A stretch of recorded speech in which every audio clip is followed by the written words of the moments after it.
امریکہ کی تاریخ میں پہلی بار لاؤڈ اسپیکر پر اذان کی اجازت دے دی گئی۔ تفصیلات کے مطابق امریکی ریاست منیسوٹا کے حکام نے پہلی بار رمضان المبارک میں لاؤڈ اسپیکر پر اذان کی اجازت دے دی ہے۔ انتظامیہ کی جانب سے اجازت ملنے کے بعد 3 شہروں میں ہزاروں افراد نے اذان کی آواز فضاؤں میں گونجتی سنی۔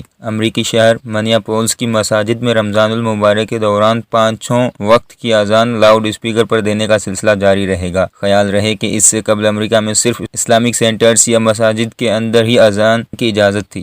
دوسری جانب کورونا وائرس کے باعث امریکہ میں مسلسل تیسرے روز تقریباً 2000 کے قریب اموات کے بعد ملک میں ہلاکتوں کی مجموعی تعداد 64,000 کے قریب پہنچ گئی۔ میڈیا رپورٹس کے مطابق جانز ہاپکنز یونیورسٹی کے اعداد و شمار میں بتایا گیا ہے کہ امریکہ میں کورونا وائرس سے متاثرہ افراد کی تعداد 10,95,304 تک پہنچ گئی ہے، جبکہ اموات کی مجموعی تعداد 63,871 ہو گئی ہے۔ ادھر نیو یارک میں میتیں رکھنے کی جگہ کم پڑ گئی، جس کے بعد لاشوں کو کنٹینرز کے اوپر رکھنا شروع کر دیا گیا۔